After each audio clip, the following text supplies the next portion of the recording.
Lord, Father God in heaven, we praise and thank you for your promise, dear Father God, that day by day and for every passing moment, you are there for us with a special mercy every hour. Through our good days, our bad days, whatever kind of days they may be, you are there. You never leave us, nor forsake us, and your promise stands that nothing can separate us from the love of God which is in Christ Jesus. Father, we continue to come to you once again, Lord God, praying, pleading, asking for your mercy and favor to be upon us as we listen to your word, as I preach, Lord God, your word. We pray for your working in our hearts, in our midst. We pray for your help. Help us to understand the truths of your word. Open our eyes, incline our hearts, dear Father God, unto you. Once again, we pray and plead for the salvation of the lost, the sanctification of believers, and the satisfaction of your people in the Lord Jesus Christ, your glorification in our midst through the preaching of your word. We commit to you all. In Jesus' name we pray. Amen. If you have your Bibles with you, please open it to Ecclesiastes chapter 9, verses 1 to 12. Ecclesiastes chapter 9, verses 1 to 12. And let me read to you our text for this morning. The word of the Lord says, "For I considered all this in my heart, so that I could declare it all, that the righteous and the wise and their works are in the hand of God. People know neither love nor hatred by anything they see before them. All things come alike to all. One event happens to the righteous and the wicked, to the good, the clean, and the unclean, to him who sacrifices and him who does not sacrifice. As is the good, so is the sinner. He who takes an oath, as he who fears an oath. This is an evil in all that is done under the sun, that one thing happens to all. Truly, the hearts of the sons of men are full of evil. Madness is in their hearts while they live, and after that they go to the dead. But for him who is joined to all the living there is hope. For a living dog is better than a dead lion. For the living know that they will die, but the dead know nothing, and they have no more reward, for the memory of them is forgotten. Also their love, their hatred, and their envy have now perished. Never more will they have a share in anything done under the sun. Go, eat your bread with joy, and drink your wine with a merry heart, for God has already accepted your works. Let your garments always be white, and let your head lack no oil. Live joyfully with the wife whom you love all the days of your vain life, which he has given you under the sun, all your days of vanity, for that is your portion in life, and in the labor which you perform under the sun. Whatever your hand finds to do, do it with your might, for there is no work or device or knowledge or wisdom in the grave where you are going.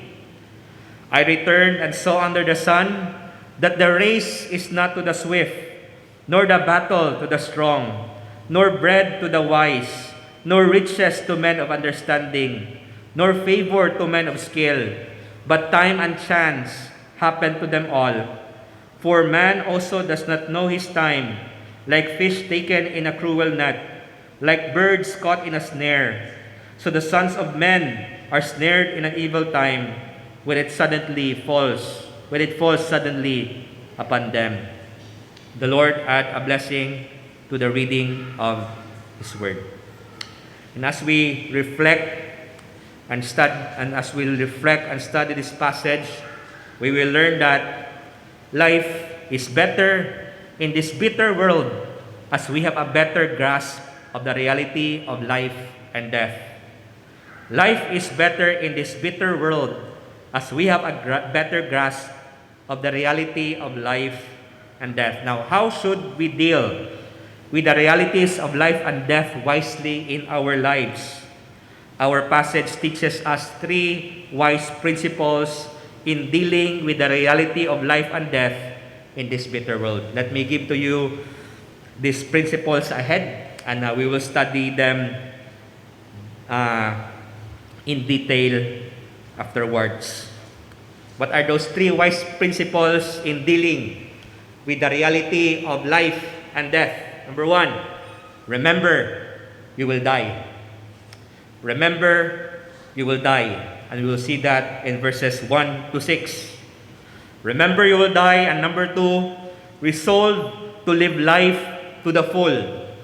Resolve to live life to the full. And we'll see that in verses 7 to 10.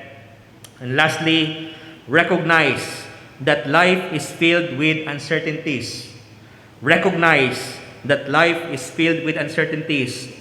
We'll see that in verses 11 to 12. So 3 R's in dealing with the realities of life and death.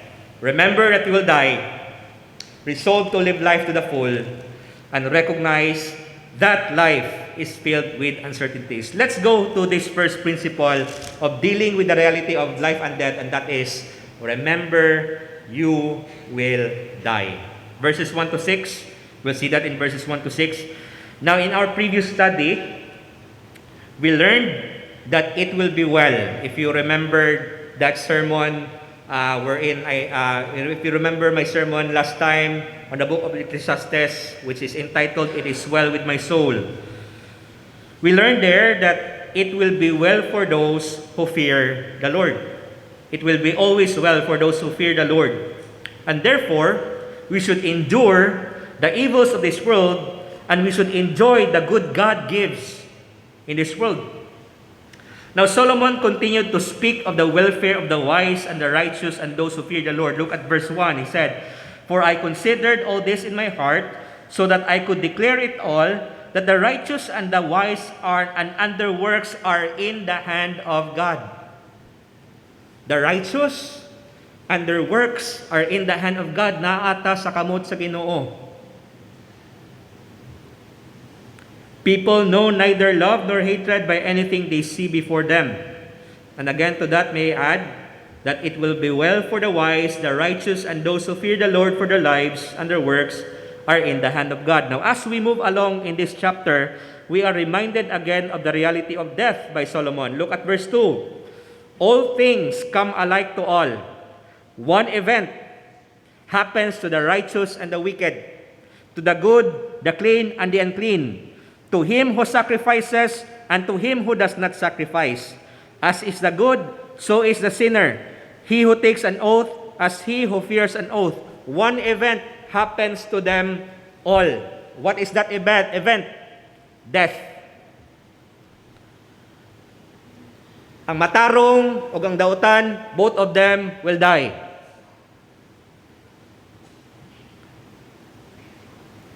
Ang dato, ang pobre, both of them will die. Ang edukado, ang dili edukado, both of them will die. One event happens to them all. How often do we think about death? Well, we don't want to think much of it, but death is an unavoidable nga reality. There's a Latin saying that says, memento mori. Memento mori, which means remember death or remember that you die. Memento mori. In the past centuries, educated Europeans would place actual human skulls on their desks to remind them always of death. Have you seen pictures of paintings sa una nga tingala na lang ka nga sa ilahang desk kay naaday ka ng bungo? It's their practice before of educated na mga Europeans to remind them of death. Well, I don't suggest doing that right now. Just look, instead of magbutang kag bungo diya sa imong desk, just look at your Facebook, no, nga news feed to be reminded of death. Why? Because every day as you go to Facebook, if you observe, okay, I don't know about you, but I'm having the same experience with Pastor Philip that every day as I check my Facebook, I'm informed that someone I know or someone known by someone I know died. Never before has it been more real to me that people are dying every day. Just these past weeks, I told you, the past month, Pastor Philip told us this morning, we are notified of at least 10 pastors in our association who died, including our chairman, si Pastor Dave Sariga. Yes, it is wisdom that time and time again we are reminded that someday, sometime, we are going to die. In Ecclesiastes, Solomon, the wisest man who ever lived, kept on bringing the subject of death throughout the book. Dr. Warren Wiersbe observes, this is not the first time the subject of death has come into Solomon's discourse, nor will it be the last. You look at Ecclesiastes 1:4, Ecclesiastes 2:14 to 17, Ecclesiastes 3:18 to 20, chapter 4 verse 8, chapter 5 verses 15 to 16, chapter 6 verse 6, chapter 8 verse 8, and then chapter 12 verses 1 to 7. All of these verses talk about death. After all, the only way to be prepared to live is to be prepared to die. Sulti pa ni Dr. Warren Wiersbe. So what is Solomon telling us? Why is he repeating the subject of death over and over again in the book? Well, he is saying to us, remember that you will die. Remember, you will die. And it is wisdom to do so. In a previous sermon, I said that one foolishness of the world today is living a life without thinking of dying. And we try to escape its reality with our houses of feasting, our parties, our concerts, our casinos, our entertainment, our entertainment shows, our festivals, our mall sales. That is why earlier si Solomon nagsulti, it's better to go to the house of mourning than to go to the house of feasting. Why? With the house of mourning, sa usa ka balay nga naay namatay, you're reminded of death. We forget that as the book of Hebrews say, it is appointed for men to die once, but after this the judgment. Romans 5:12, therefore just as through one man's sin entered the world, and death through sin, and thus death spread to all men because all sinned. Everybody dies. In fact, every living thing in this fallen world will die. Not only us, animals and plants also die. And so as death is unavoidable for us, we should make the necessary preparations for it. Let us remember that we will die, and let us be prepared to die. Because dili naman nato ma-avoid unless the Lord Jesus Christ comes today. We will all die at some time. I mentioned earlier that a number of our pastors and workers died some weeks ago, and one of them is a pastor in Bukidnon, si Pastor Leopoldo Balanay, who is ministering in Manolo Fortich. Some years ago, I attended a burial of a friend where si Pastor Balanay performed the committal rites.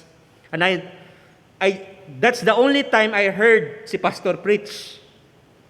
But I could never forget his words before my friend was buried. He called out to the crowd as he preached the gospel of the hope of Jesus Christ, and he said, "Are you prepared to die? I am prepared to die, but I am not in a hurry to die." So, let's be prepared, pero di lang tayo in a hurry. No? So, I could never forget those words. So, are you prepared to die? Are you prepared to die? Have you considered deeply the reality of death? Because you and I are going to die someday, and we should not ignore that reality. and relating it to our crisis, our COVID-19 crisis, whether we're positive or negative with the virus, someday we're still sure for die. Mag-negative ka karon, mag-positive ka karon, in one way or another, we will die. In a recent report of the Department of Health, the leading causes of death in the Philippines from January to June of this year, so this is recent statistics. The leading causes of death is not COVID-19, but ischemic heart and cerebrovascular diseases. So, mga heart and cerebrovascular diseases, which claim almost 90,000 lives. Now, on a global scale, a study on 2016 reported that cardiovascular diseases claimed the lives of around 17 million that year. Cancer is the second leading cause of death worldwide that year, killing almost 9 million people. So the leading causes of death worldwide, it's cardiovascular diseases and cancer. Last Friday, more than 30 people and counting were killed in Afghanistan when radical Sunni Muslim suicide bombers attacked a Shiite mosque. So as we look at these reports of the world, the thing is, we will all die in one way or another, whether we like it or not. And one thing to be seriously mindful as we prepare for the tomb is the thought that while we all go to the grave, we do not all go to the same destinations beyond the grave. Take note of that. We will all go to the grave, but we will not all go to the same destinations beyond the grave. And by the way, there are only two destinations beyond the grave: heaven and hell. Dr. Warren Wiersbe said, yes, we share a common destiny on earth, death and the grave, but we do not share a common destiny in eternity. Let me speak to those of you who are not yet ready to die. If you are not ready to die, it's because you haven't carefully thought about this, and that you haven't repented of your sins and trusted Christ alone for your salvation. Listen once more. Why is there death in the first place? Let me answer that by going back to the truth that the Lord God is holy and righteous and that we are sinners. As pointed out in the next verse, you look at Ecclesiastes 9:3. It tells us here that we are sinners. This is an evil in all that is done under the sun, that one thing happens to all. Truly, the hearts of the sons of men are full of evil. Madness is in their hearts while they live, and after that, they go to the dead. We have sinned against God, and the Bible declares that the wages of sin is death, spiritual, physical, and eternal. We are separated from God for our sins. Someday we will die physically. Our souls will be separated from our bodies, and we will face judgment. And the fact that we're sinners means that we ought to be separated from God forever in hell, and not one of our presidential bets, whether si Lene, si Bongbong, si Bato, si Lacson, si Isko, si Manny, can save us from it. Amen? Yet Christ came to this world, lived a perfect life, died a painful death for our sins, and He rose again from the dead. He is alive now forevermore, and He has this promise, which no one else in the upcoming elections in 2022 will give. This promise, ingon niya in John 11:25-26, Jesus said to her, I am the resurrection and the life. He who believes in me, though he may die, he shall live. And whoever lives and believes in me shall never die. Do you believe this? That's the question of Jesus Christ for all of us.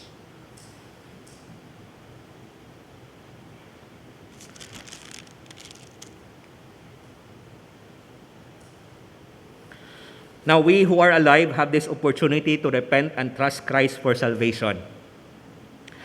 If you haven't done that, then let this day, kaning adlaw mismo, be the day of your salvation.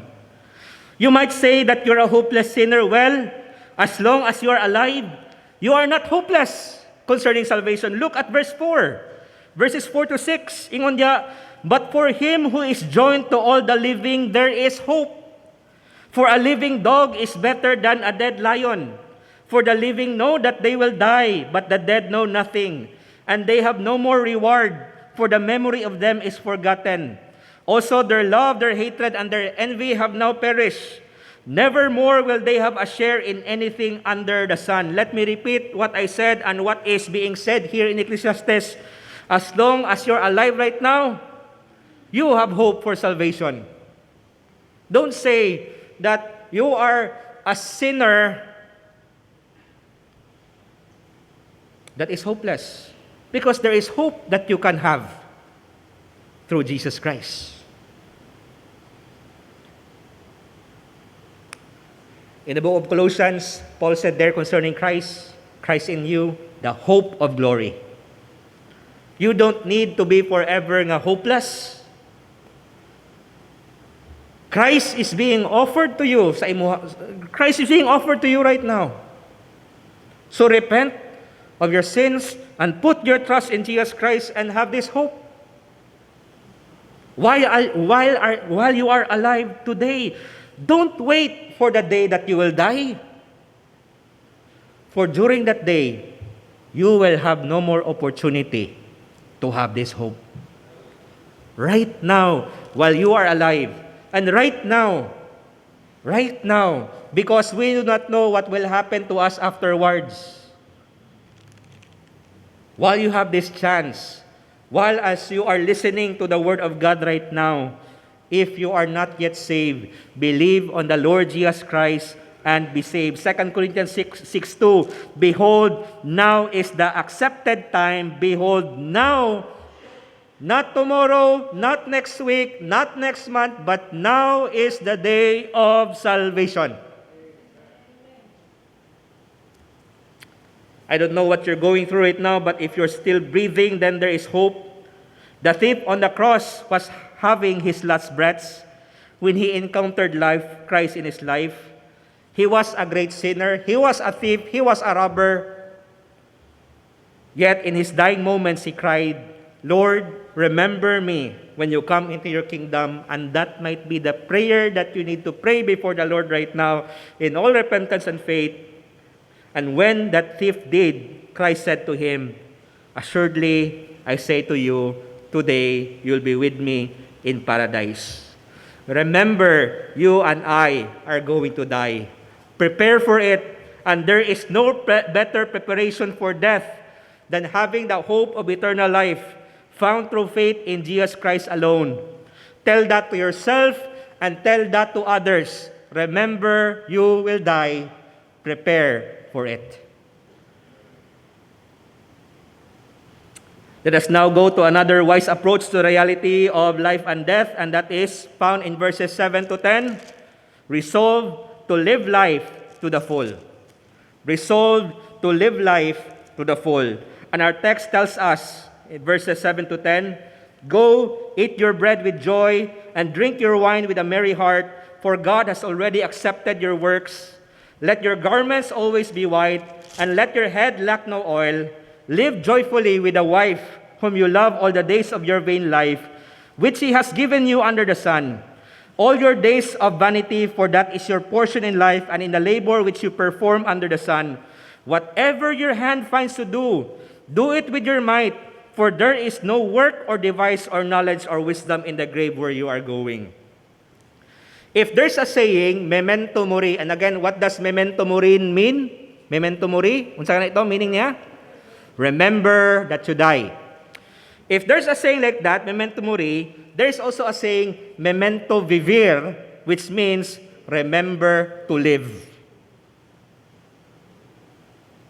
Remember that you die, but also remember to live.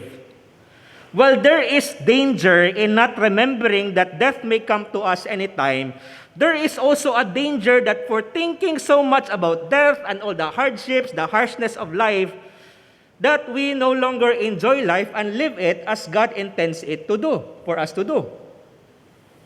God has given us life, and therefore, we should enjoy it. I pointed out before that life is a gift, even a gift from God. Suppose you give some flowers to someone or you give a gift to someone. How would you feel appreciated and honored with your gift? Is it A, that they're sad about the flowers, the gift, or B, they're happy with the flowers or the gift? Pastor, depende kung sa ang gift.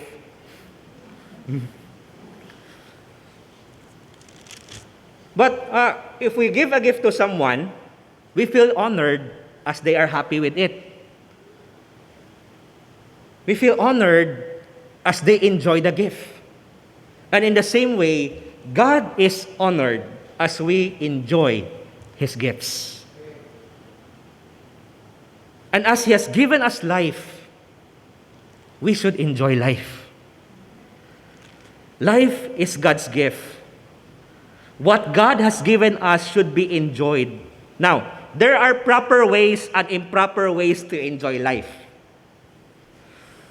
How do we enjoy life properly? Simply, as this book has emphasized the concept of the fear of the Lord, and later on in Ecclesiastes chapter 12, you'll find a verse there that says, okay, let us hear the conclusion of the matter. Fear God and keep His commandments, for that is man's all. How are we to enjoy life? Enjoy life in the fear of the Lord. Enjoy life, rejoice in life with reverence to God. Always enjoy life with God in the picture, because you know what? What's happening today? People are enjoying life but not minding about God. That's the wrong way to enjoy life. But God is not against it, that we will enjoy life. He wants us to enjoy life properly. And again, the proper way to enjoy God is to enjoy God. The proper way to enjoy life is to enjoy life in the fear of the Lord. Look at verses 7 to 10. We'll see here how we will be able to enjoy life properly. So what are the recommendations here of Solomon in enjoying life properly? First, we should enjoy life in God even in the small uncommon things in life, like eating and drinking. We should enjoy Him in the things that He gives, whether they're great or small. Go eat your bread with joy. Drink your wine with a merry heart. Eat and drink for the glory of God. Eat and drink with joy in God. To enjoy life in God is God's will, as what we'll see in our text. We are to enjoy life and the things God gives in this life. Go, eat, drink, have good clothes, have fragrant oils. No, you'll see that in verse 8, let your garments always be white and let your head lack no oil. So have good clothes. Have fragrant oils and perfumes. It's not wrong to have these things. If God gives us these things, enjoy it. Nay maghatag sa imong branded nga sanina, praise the Lord and enjoy it. Nay maghatag sa imong perfume nga gikan pa sa kahana sa Europe, sa Middle East, enjoy it. Thank God. Dr. William Barry comments, Solomon issues an urgent summons to action for the righteous to delight in God's gift under the sun. The very first command is go. It's a wake-up call. There's no time to waste. Stop your complaining. Stop nursing your anger. Stop brooding about your problems. Get over your anxiety. After all, why should anyone who truly fears God have the joy of life stolen out from under him because of the unresolved perplexity still remaining in the particularly or the partially disclosed plan of God? And Dr. Constable adds, God has already approved your works means such enjoyment is God's will for us. This encouraging word does not contradict the fact that we are the stewards of all God entrusts to us. However, this verse should help us realize that it is not sinful to take pleasure in what God has given us, even some luxuries. We need to balance gratefulness and generosity, keeping some things and giving away things. This balance is not easy, but it is important. Now, another way to enjoy life, as mentioned in our passage, is through marriage. Look at verse 9.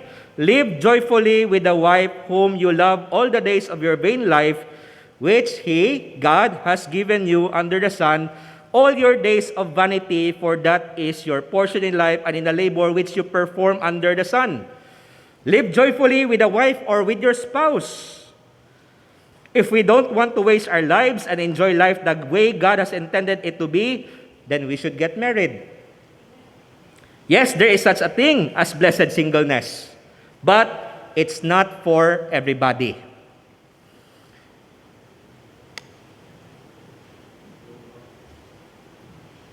Marriage is God's design for most people.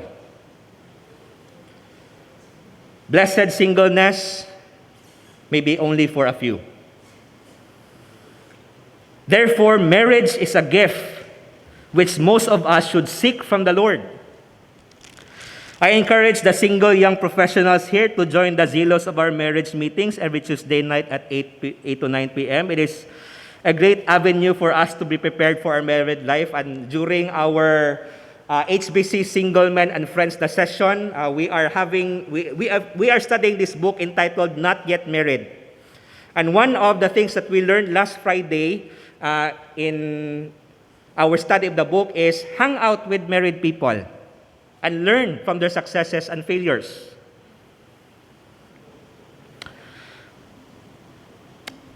To echo the views of Pastor Philip Fernandez, when should we learn about marriage? When we're married? By the time it would be too late. It's so sad that an increasing number of people are no longer seeking marriage in our times. Marriage is no longer seen as a divine gift or blessing. It's more of a burden. People want intimacy, companionship, and sex, but not marriage. They want the things of marriage, but not marriage. We have a low view of marriage. People are marrying for the wrong reasons. People are marrying later and later, or never at all in life for the wrong reasons.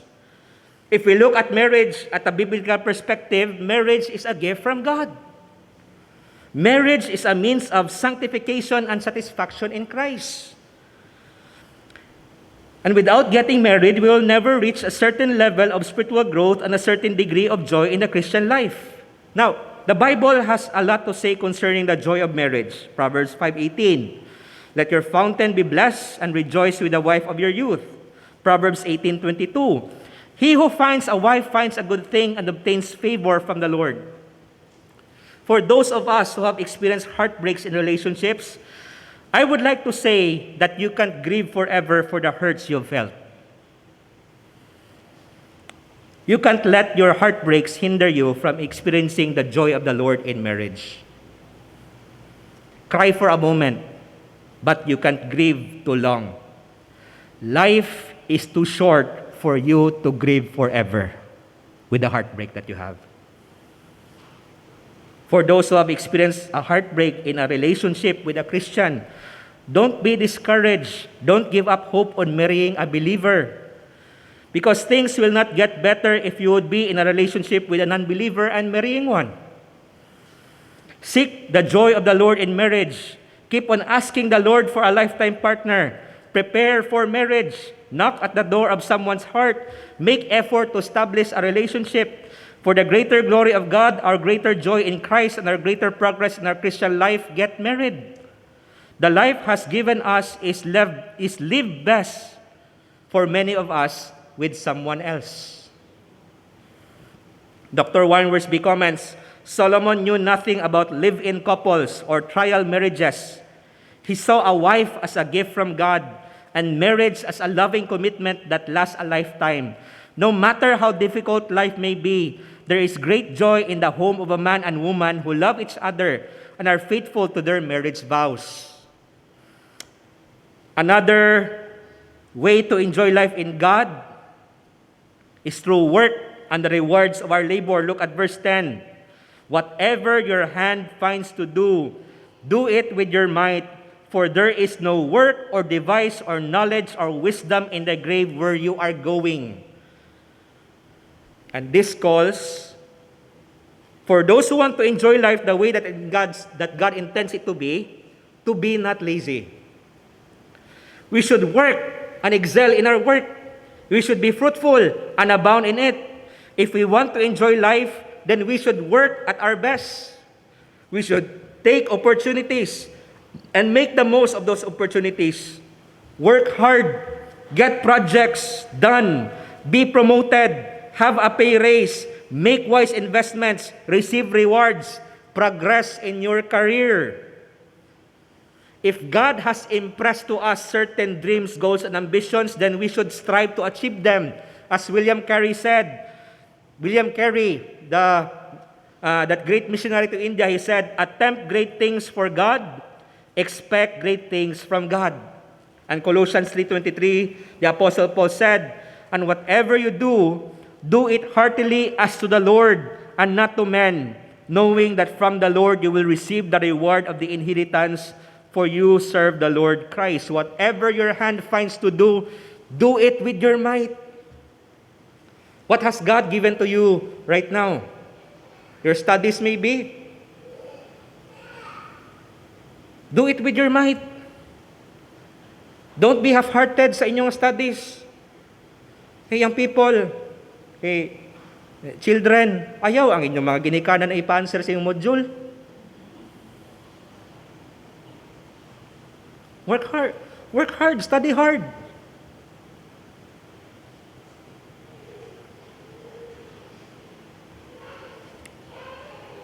In your work, in your office, whatever your hand finds to do, whatever work is given to you, do it with your might. For the glory of God. Now let me go now to the last wise principle in dealing with life and death. So what are those again? Number 1, remember that you die. Resolve to live life to the full. And let's go now to the last. Recognize that life is filled with uncertainties, and we'll see that in verses 11 to 12. I returned and saw under the sun that the race is not to the swift, nor the battle to the strong, nor bread to the wise, nor riches to men of understanding, nor favor to men of skill, but time and chance happen to them all. For man also does not know his time, like fish taken in a cruel net, like birds caught in a snare, so the sons of men are snared in an evil time when it suddenly falls upon them. If you have been following the 2020 to 2021 na NBA season, sa pagsugod nga season, sports analysts predict that the NBA champions 2020 NBA champions, that is the Los Angeles Lakers, so they predicted that they will face the Brooklyn Nets in the NBA Finals for 2021. Okay? Because these two teams are super teams. So Los Angeles, LeBron James, Anthony Davis, and you have Brooklyn Nets with Kyrie Irving, si James Harden, si Kevin Durant. So that's their prediction. However, during the playoffs, with the Lakers, Anthony Davis got injured. And they lost to Chris Paul and the Phoenix Suns. On the other hand, the Brooklyn Nets, their two stars, si James Harden and Kyrie Irving, got also injured, and they lost to Giannis and the Milwaukee Bucks.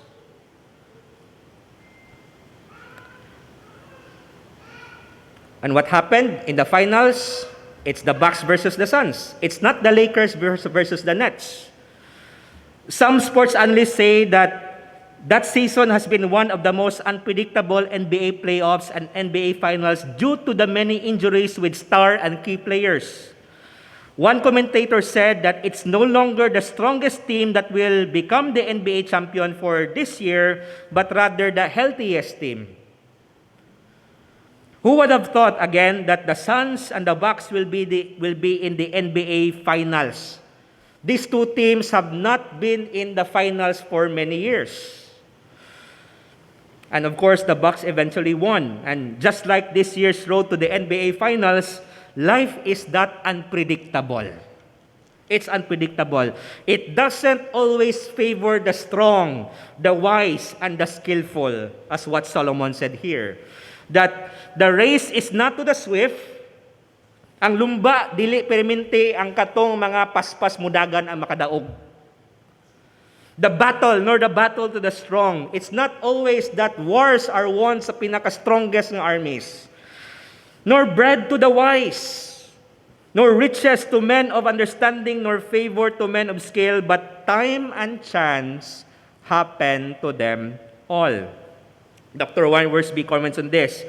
Our abilities are no guarantee of success. While it is generally true that the fastest runners win the races, the strongest soldiers win the battles, and the smartest and most skillful workers win the best jobs, it is also true that these same gifted people can fail miserably because of factors out of their control. The successful person knows how to make the most of time and procedure, but only the Lord can control time and chance. Solomon already affirmed that God has a time for everything, a purpose to be fulfilled in that time, and something beautiful to come out of it in the end. The word chance simply means occurrence or event. It has nothing to do with gambling. We might say, I just happened to be in the right place at the right time and I got the job. I might not be the most qualified. I might not have the most credentials. I might not be the summa cum laude of the school, but I was there at the right place at the right times, and I got the job before that summa cum laude from Ateneo de Manila got it.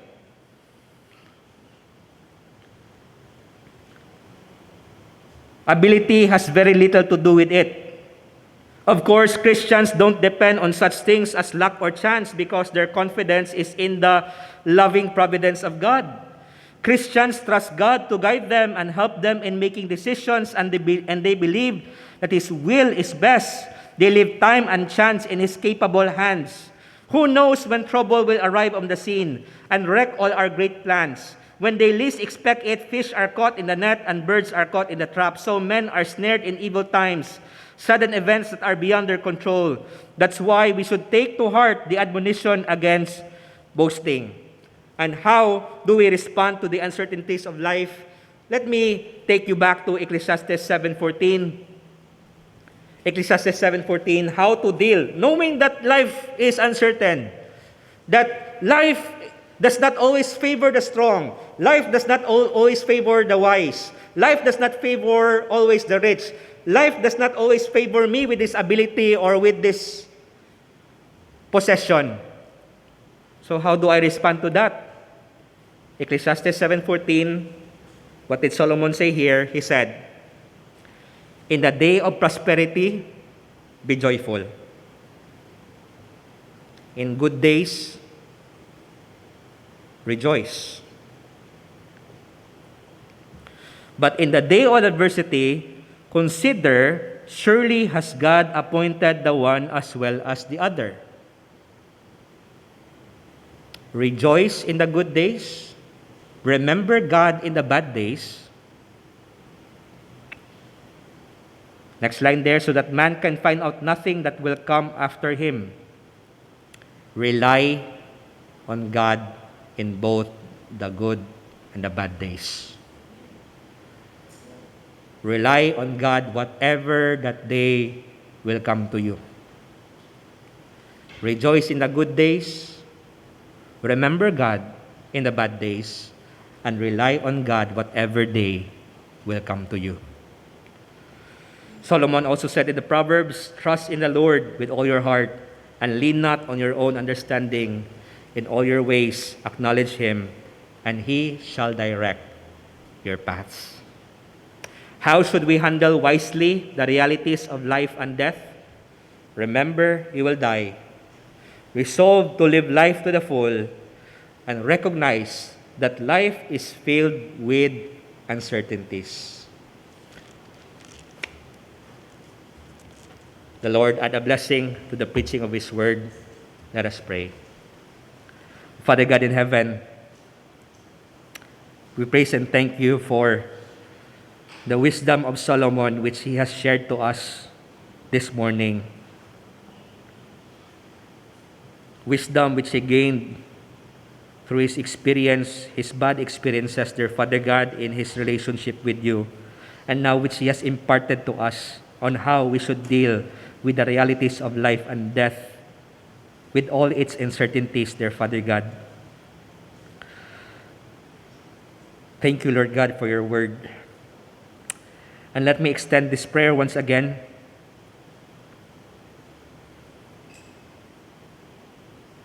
by giving a challenge to all of us here, by giving a challenge especially to those who are still unsaved. Right now, dear friend, if you are still not saved, remember that you die. We will all die, and we should be prepared for it. And there is no better way to prepare for death than to have Christ now, to repentance and faith in Him. Receive Him into your life. Call upon the name of the Lord. Today is the day of salvation. Do not delay, for we do not know when our lives on this earth will be over. Cry out just like the thief on the cross, Lord, remember me into your kingdom. Lord, forgive me of my sins. Lord, I put my trust in Jesus Christ right now, and I receive Him into my life.